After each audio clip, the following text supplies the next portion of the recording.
The countdown continues with 42 more days to election 2016, and here on your election headquarters, we bring you nothing but the most credible and up-to-date information you need to know about that election that will determine who goes to the Flagstaff House as well as Ghana's Parliament. Good afternoon and welcome to Joy News today here on Multi TV.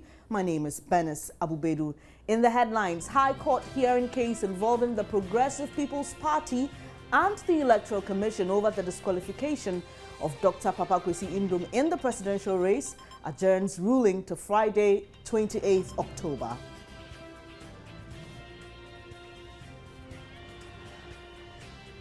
And on the campaign trail this afternoon, while leader of the opposition New Patriotic Party, Nana Akufo-Addo, continues his 5-day tour of the Volta region, President John Dramani Mahama is yet to get to the hometown of Nana Akufo-Addo to commission some projects there as part of his campaign in the Eastern region.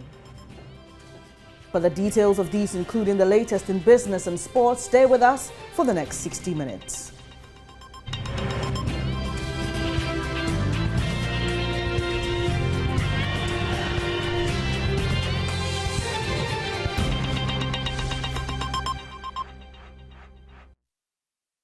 Let's start with some election-related news. The campaign team of the governing National Democratic Congress says it is working tirelessly to maintain its 50-50 target in the Eastern region. Now, the president is yet to arrive at that region, and as part of his campaign tour, with just 42 days to this year's polls. Now, while he's there, he's expected to commission 2 community-day senior high schools at Takoradi and Akufo-Addo. He will also pay a courtesy call on the Ochihene Amwetia of Oripenyin and inaugurate some completed cocoa roads at Chebi. Spokesperson for the NDC campaign team, Joyce Bar Mokhtari, tells Joy News the NDC is leaving no stone unturned. She spoke with Beatrice Edu on News Desk this morning.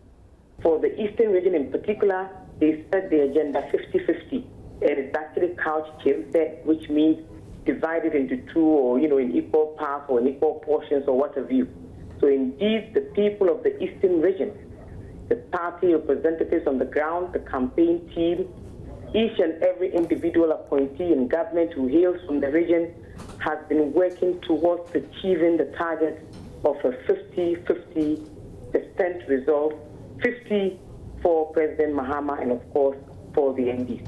So we're still pursuing the agenda 50-50, and this week President Mahama's tour of the Eastern region would certainly enhance this agenda and, of course, see it pretty much to its likely conclusion. And indeed, talking about the agenda 50-50, what is the target for parliamentary candidates there? How many seats is the NDC looking at getting? Well, you do agree with me that if we're looking at 50%, it means we're looking at 50% across board. So we are also looking to improve upon our performance in the Eastern region in terms of our parliamentary representation as well. Presently, the National Democratic Congress is the majority in Parliament. We are hoping to improve upon that number, and I do hope that the Eastern region, considering some of the individuals who have emerged as parliamentary candidates, I have no doubt that when it comes to the parliamentary as well as the presidential, we will certainly be achieving the target of Agenda 50-50 as set by the NDC party in the Eastern region of Ghana. So what is the NDC doing to achieve this target? Well, you know that I would always say that I always take it from President Mahama's Accounting to the People tour, which took him around the country. He visited several of these regions over and over again. Indeed, when it comes to an equitable distribution of our social interventions, of our infrastructural development, of all the efforts that President Mahama has made in terms of education, in health and what have you, the Eastern region has benefited from its fair share. You do know that 2 of the community-based senior high schools, which are a flagship project of President Mahama in terms of his policy regarding improving quality of education, improving access to education, and above all, improving upon our educational facilities, actually feeds into the development and construction of the community-based senior high schools. So indeed, this afternoon we will be setting off to the Eastern region. The first stop will be at Takoradi, where he'll be commissioning one of the newly constructed community-based senior high schools for the good people of the Eastern region. Now let's get the latest. Kofi Siao is our reporter following the president while he tours the Eastern region. Now he joins us live on the phone. Now, Kofi, what is happening where you are? We know the president is yet to arrive. Well, as we speak, we are in Takoradi, where a magnificent building has been put up here by the government. And when you read the inscription of a banner that has been affixed on the building, it says inauguration of Takoradi Community Senior High School in the Denchambua district. So I should say that this is one of the many community-based senior high schools that the president and his government has put up in the Eastern region. And this is the second that the president is going to commission after commissioning the one in Kwabuanyanwa in the Upper West Ashim district of the Eastern region. So I can tell you that here the supporters of the NDC are here and are very willing to witness what the president will tell them when he arrives. The chiefs are also gathered here and are waiting patiently for the arrival of the president. Well, so apart from commissioning the two community senior high schools, what else is the president expected to do today? Well, the president, after commissioning the senior high school in Takoradi today, that is the only school he will commission today. The one in Fodua will be commissioned tomorrow. So from here in Takoradi, we will move to Kede, where he will meet his party people and address a mini rally there. From there, we move to Asamankese. There, he's also going to address a mini rally there and tell them why the people of Asamankese and Kede should vote for the NDC and himself come 2016, December 7th. Thank you very much for those updates, Kofi Siao. He's following the president on his tour of the Eastern region. Now, former Chief Executive Officer of the Savannah Accelerated Development Authority, SADA, Gilbert Seidu Idi, has revealed that stories linking him and his former office to corruption and misappropriation of funds are a fabrication for political capital. He further stated that he's clean of any such act. Gilbert Idi assured Ghanaians decisions he took while in office were not unilateral but were supported by the board. He said SADA was audited 8 months after he left office and found no misappropriation of funds. Addressing supporters of the NDC at Boli in the Northern during the campaign launch of the NDC parliamentary candidate, Yusuf Suleimana said the closest query they had from the auditors was when they used sole sourcing to engage a partner for the tree planting project. He expressed worry that instead of praising SADA for what they have done, others are rather seeking to make political gains out of it. I hear people are asking the president to come out and explain where government money has gone to. I don't know when that has taken place in the administration of a country. I know that the Auditor General audited SADA, 8 clear months of audit of SADA, and that 8 clear months of audit of SADA started from the date that SADA was started. There is nowhere in the audit report where they have indicated that there has been any misappropriation of SADA's money. Indeed, the closest query that the auditors had was about using sole sourcing in order to engage the services of a partner for the tree planting project. I challenge any Ghanaian who doubts it to go to Google, just SADA afforestation, and the information is that I didn't put it there. The auditing was done after I had left office.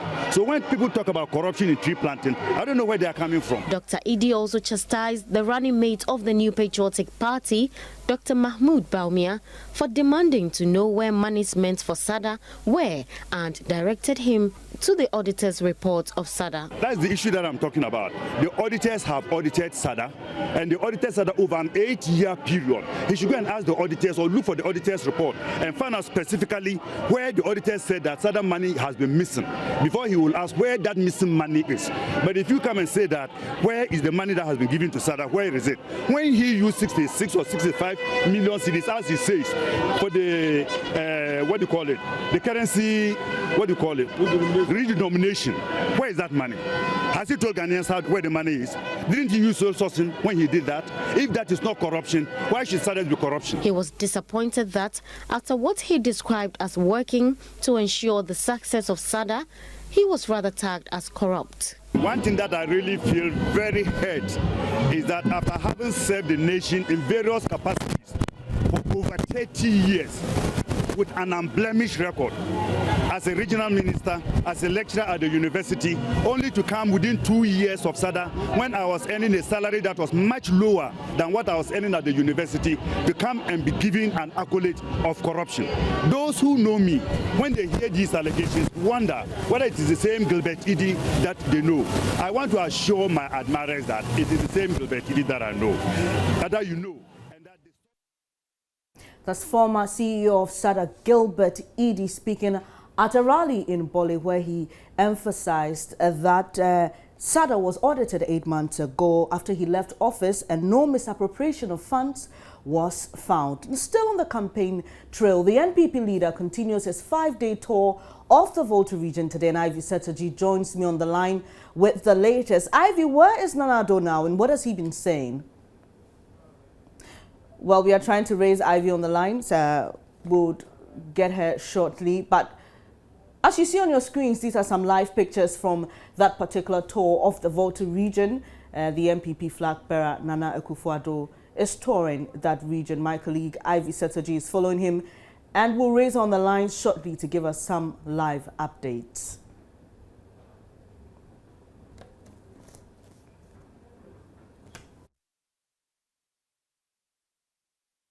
Now, away from the campaign trail, the High Court hearing the case between the PPP and the Electoral Commission has adjourned ruling to Friday, October 28, 2016. Lawyers for the Progressive People's Party and the Electoral Commission were in court to argue their case on the disqualification of the PPP's Dr. Papakwesi Indum from the presidential race. Lawyers for the Progressive People's Party, led by Mr. Akufo-Addo, are seeking the court quashes the EC's decision to reject Dr. Indum's forms, as well as restrain the EC from balloting for presidential candidates.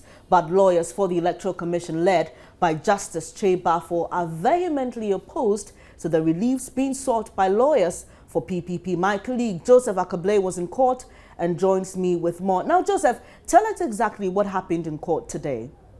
Benny, heated exchange, heated legal argument has been what has been transpiring here in the courtroom. A lawyer for Dr. Papakwesi Indum, Akufo-Addo, clash with Tadio Soro on a number of issues that they appear not to agree on entirely. Now, for lawyer Otu, his point is the fact that he wants the court to order the Electoral Commission to give Dr. Papakwesi Indum an opportunity to correct the mistake they identified in his nomination form, for which reason they rejected his nomination form. He then again makes the point that the Electoral Commission didn't even state in explicit terms what the nomination period was exactly, apart from just announcing that you can pick your nomination form on the 8th and also saying that you can submit it on 29th and 30th of September. He says the commission didn't specify the duration for which people have to submit the form, and that if they submitted it on the 30th because they had 29th and 30th to submit that form. But the EC lawyer, Tadio Soro, disagreed, and his very first point of objection is the fact that he feels that the procedure by which the PPP came to court in itself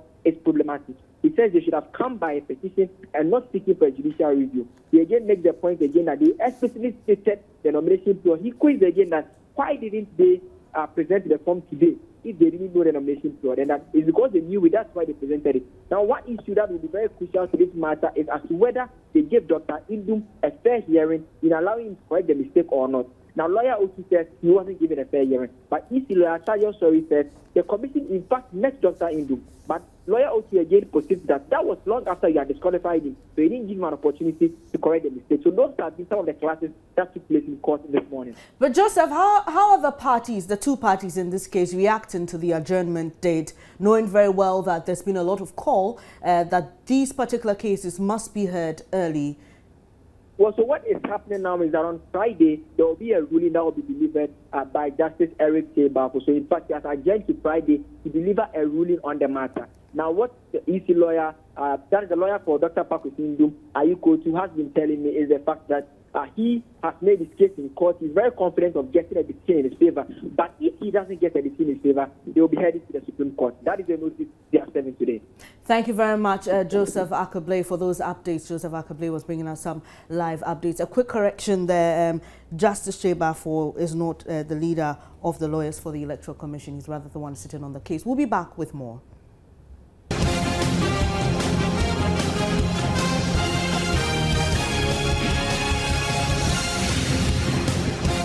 Many thanks for staying on Joy News today with me, Bernice Abubedu. Now, still on the campaign trail, the MPP's presidential candidate, Nana Akufo-Addo, continues his 5-day tour of the Volta region. And Ivy Setoji joins me on the line with the latest. Now, Ivy, where is Nana Akufo and what has he been saying today? Well, Nana Akufo was earlier on at Dambai, the chief principal of Dambai, and he's been telling them that he is going to restore the allowance and also pay compensation to persons affected by the construction of the Akufo-Addo dam.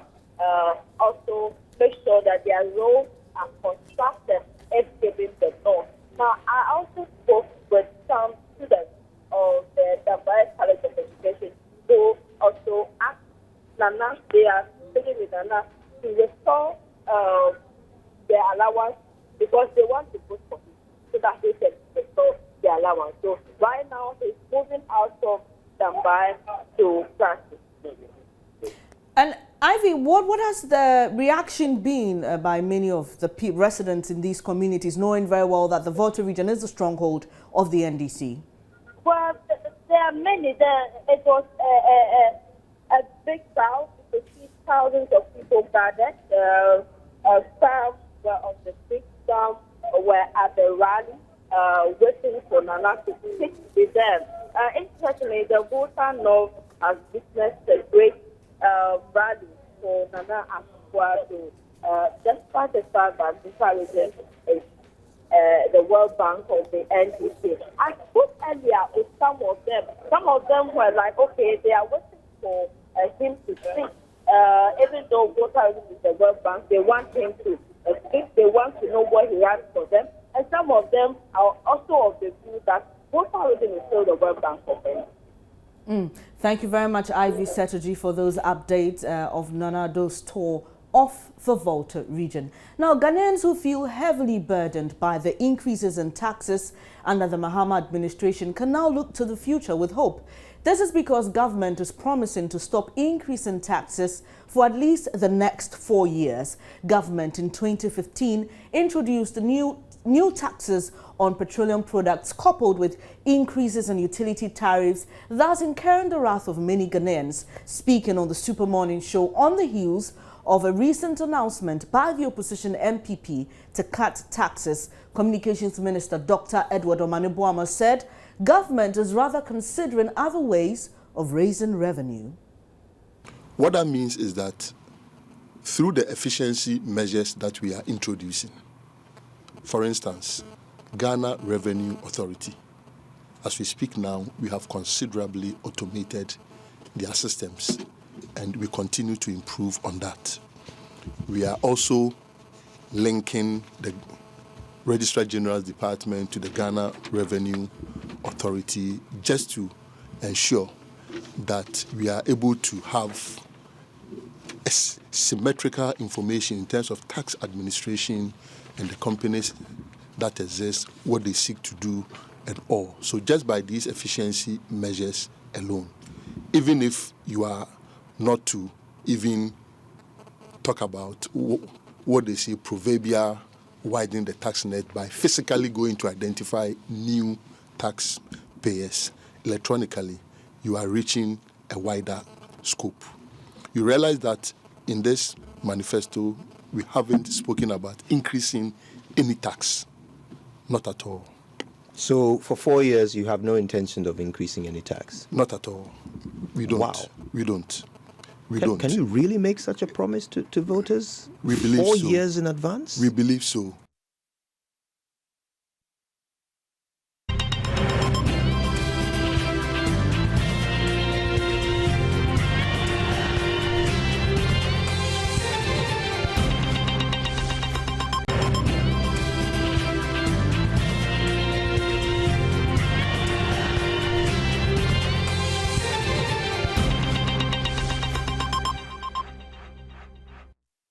You're still on Joy News today, away from politics and election-related news. A poultry farmer known as Nana, believed to be in his 50s, is currently on the run after he was alleged to have killed and burnt one of his workers at New Techiman near Tanoso in the Bono-Hafu region. Now, the deceased popularly known as Abe, believed to be in his early 40s and also a farmer who usually helps Nana, the poultry farmer, on his farm. He was found dead, and his body was discovered in a nearby bush close to the poultry farm. According to Abe's sister, the deceased was last seen on Saturday informing his mother that he was traveling but has since never returned. His burnt body was later discovered in a bush close to the poultry farm of Nana on Monday, 24th October.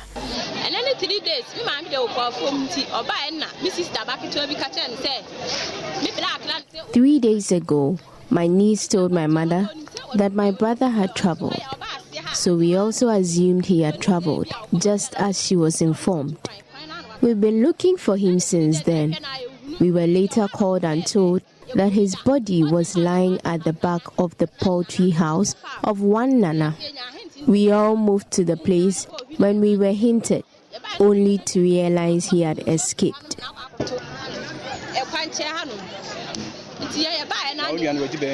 The incident infuriated some residents who went on rampage seeking to lynch Nana, who, according to some, has been killing people for some time now. They set the entire farm ablaze, killing most of the birds and moving some to their homes. The police later came to the scene but had to struggle to calm tempers. Properties worth thousands of Ghana cedis were destroyed, including cars belonging to the poultry farmer. The fire service were called to put out the blazing fire, but the residents prevented the fire team from reaching the fire scene. Joy News' Anas Abit has been describing the relationship between the deceased and the poultry farmer. Friends, he's been helping the poultry farmer on several occasions. So I can say he is more or less like an employee of the deceased, even though he's not he's not fully employed by the poultry farmer, but he works with him as a friend, and he has been helping him on several occasions. But sadly, they have to attack his poultry farm, setting his residents ablaze, including some parts of the poultry farm, and most of them we've seen, or as we speak now, are trying to move away the birds from the farm in retaliation of what happened to the man. Even though there's no clear, it hasn't been clearly stated that he is the one who killed the 66-year-old. The police have begun investigations into the case and are yet to make any arrests so far. Stay with Joy News. We'll bring you the latest updates in that story. Now, more and more children are falling out of school into hazardous jobs, even though general school enrollment figures have gone up across Ghana. The situation affects the quality of education. Joy News' Justice Bedu has spent months following the story of child miners who are falling out of school into illegal mining in the Upper East region in a new documentary titled Tender Miners. The documentary was aired on Joy News, but if you missed it, here are some excerpts of the film.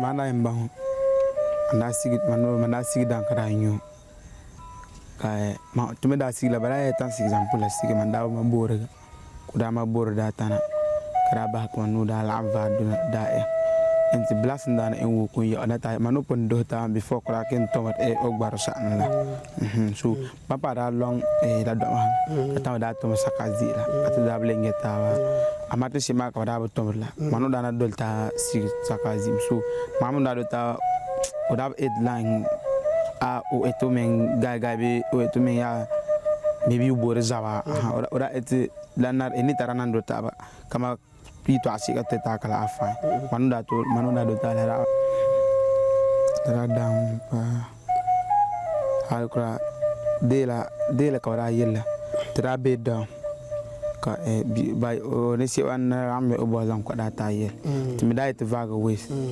man tanda do mena manunzo onda dana ke mal tanda doma tampa ko bapon enwal bapon zo garu so bayila me ngala mbumi bayir ngala tutu e ba bona me da wala in case la dang ma boost me so da bungan enwala tan amama na ziti la ka fine namal onda na be karana onda na die awo asib ne da ko ken bokane kata paga na on pombe suyo no bona mma kazgor yidna to horo ma mbi ko pana kate so si ngo on ken kala wunda ban to si figa on mal mana tem ye o on mam na par bi tem ye mama ngen wala kama ka ken wala bo afa si wo bo ale wo on par tem kama ma di me par to so bombi la kama ma di ken sukur ko on jang dang palna kama ken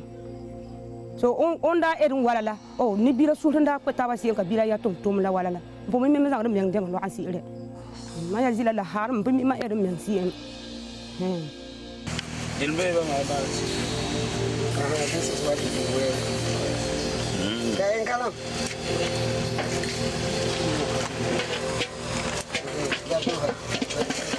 dai je para ma kisigira ba ken come here wala me amaka easy fit me see number 1 in sit down lose be na ngalum me ko ntanga wo ngai use realize la ma dangerous work me tom say ke tom from top wala ken pa down me to la men na kabata ngela down la lose tom kala lu na me ko me tom me don a soft seat so la ni am me kebe bok la kanya ma ndita so paga ka o tom dit amalam tom den hard work de katon den at easy ngala kala timbe kwa la tapa nget degree la o nam so gala selen sima la pm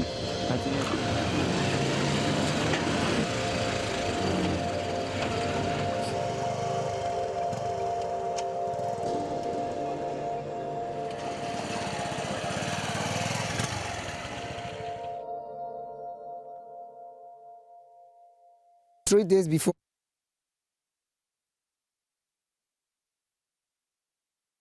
You're watching Joy News today. We'll take a quick break now. When we come back, we'll bring you some stories in business.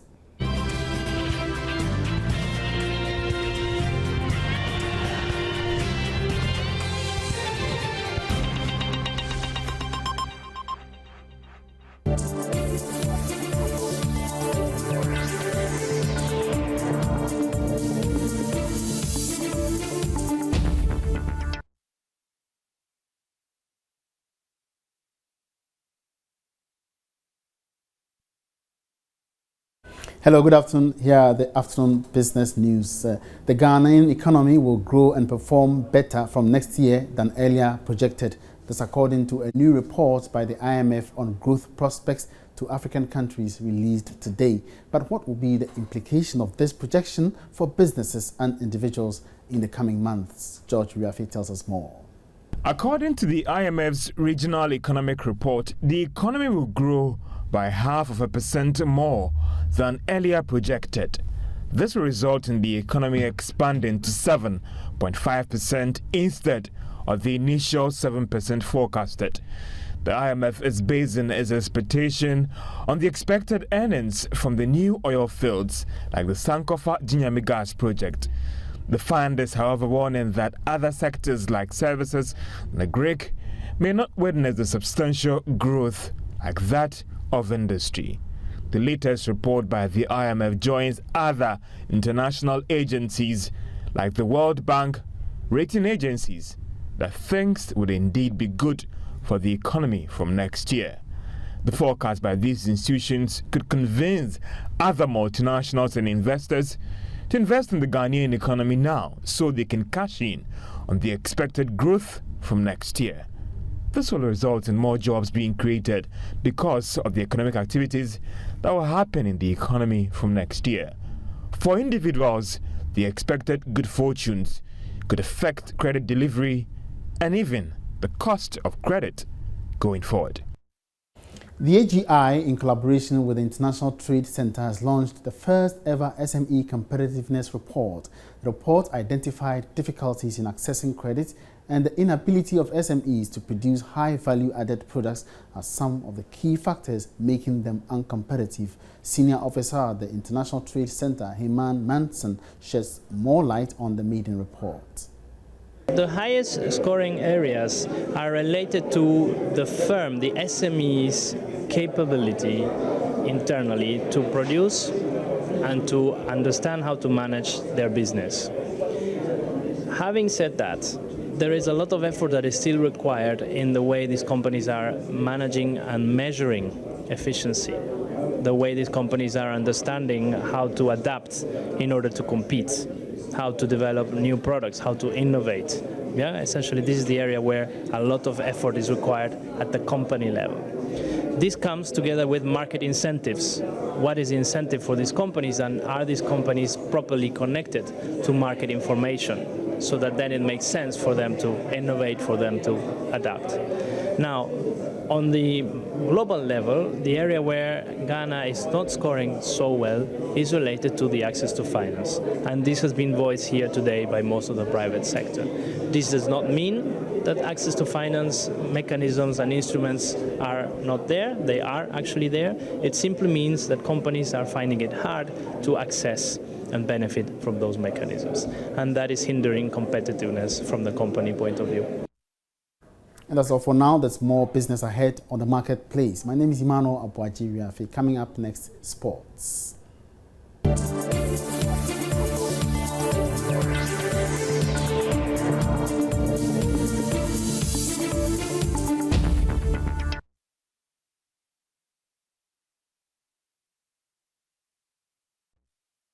Good afternoon. My name is Baba Tando. Time now to talk sports. Let's start with the Division 1 League. Now, the 2016-2017 season is set to begin tentatively on December 17 this year. Crowd violence and security, for that matter, were major issues in the just ended season. The Division 1 League Board says it is putting measures in place through the club licensing regulations to deal with the menace. Here is the chairman of the National Division 1 League Board, Owahini Echampon. I think the club licensing regime is coming fully on board. And when it is on board, it will reduce the hooliganism, area, in the sense that I believe if they inspect your venue and certain things have to be done, without doing them, you will not be granted a license to play. So I believe that will help reduce the surge of hooligans. We also engage in the police administration so that going forward, hooligans who are arrested will be prosecuted and then put before the courts. So, the club licensing regulations set out by World Football Governing Body FIFA is to improve club football by setting minimum standards in key areas such as stadium safety, fan experience and youth football development. The president of the Ghana Football Association, Kwesi Nyantakyi, told me in an interview in the early part of 2015 that all clubs were to comply by the regulations by the end of the 2014-2015 season. But 2 seasons down the line, no Premier League club has been able to do this. So how about the Division 1 League clubs who are by far struggling for survival? Owahini Echampon affirms to me that the clubs must comply or sit out. They don't have any option than to comply. And if they don't? They will not play. It's simple. I mean, we've delayed the implementation so that the clubs will catch up. But we are even though in Africa we are not late, but once Ghana is among the spearheaded teams of the continent, we need to do some things for countries like Togo and Rwanda, Burundi to emulate. Yeah, so if you don't comply, I don't think you'll be allowed to play. So it is expected that by the time next season begins on December 17, every Division 1 club must comply. Yes. That is what it means. That is why we've given the date out so that the clubs are aware. I'm also going for a club licensing meeting today. I mean, we cannot suspend it again. We cannot delay the implementation. So it certainly is going to be a tough task for Division 1 League clubs when next season begins on December 17 of this year. I mean, you talk about the Premier League clubs and not even a single one of them, including the GFA President's Club, while All Stars have been able to comply with all of these regulations. So we'll see how it will play out. I mean, if Division 1 League clubs must comply, then it means that the Premier League clubs will also have no alternative. They would have no choice at all but to also comply fully with the regulations, as the GFA's president, Kwesi Nyantakyi, told me in that exclusive interview some 1 year ago. But there's more on this particular subject, especially on Division 1 and club licensing, on the sports page of myjoyonline.com. I'll also be tweeting live about it on my personal handle at Babatando, or on Joy Sports GH, that's also on Twitter, and then on Facebook the updates will be there. You can find us on the address Joy Sports. My name is Babatando, and that is your sport. Good afternoon.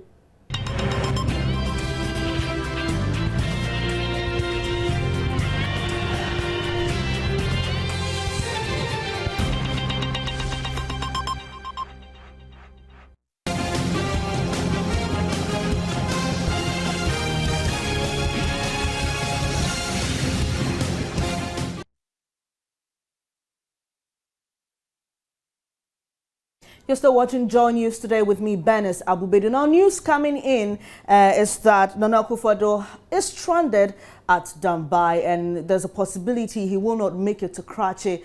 Fred Kwame Asare joins us with details. Hello, Fred. Hello. What exactly can you report? After Nanado addressed hundreds of residents at Dambai, he was scheduled to move to Karachi in Shimuru, where he will meet some chiefs there, and then later move to Karachi. But then as we speak, the campaign team or his team is stranded here at the Dambai side of the Volta Lake. You know, you have to cross with a ferry to get to the other side before you continue on road to Karachi and then Karachi in Shimuru. But the information that I'm getting is that this morning, while some vehicles were going on board the Dambai ferry, one skidded off and then partially submerged in the lake, and then blocking the ferry from moving. So until the ferry is removed out of the lake, until the track is removed out of the lake, the ferry cannot move. So I am hoping that there's a possibility that Nanado cannot make or cannot take his campaign tour through the Karachi Shimuru and Karachi West constituency. All right, now, do we have any indication that there are attempts to remove this track from the ferry's way?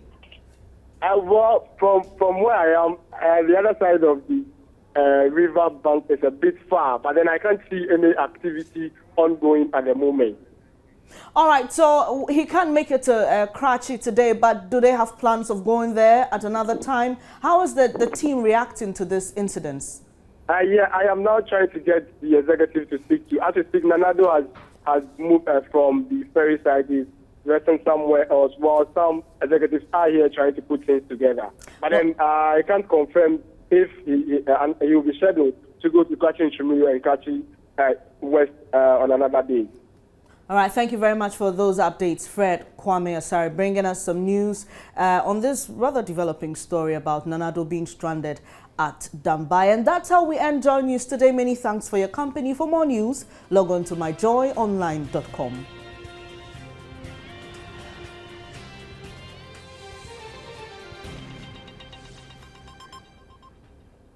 You can also follow us on social media. On Facebook, we are Joy News. On TV, same name. Will find us on Twitter for the latest news updates. My name is Benis Abubedu. Many thanks for your company once again.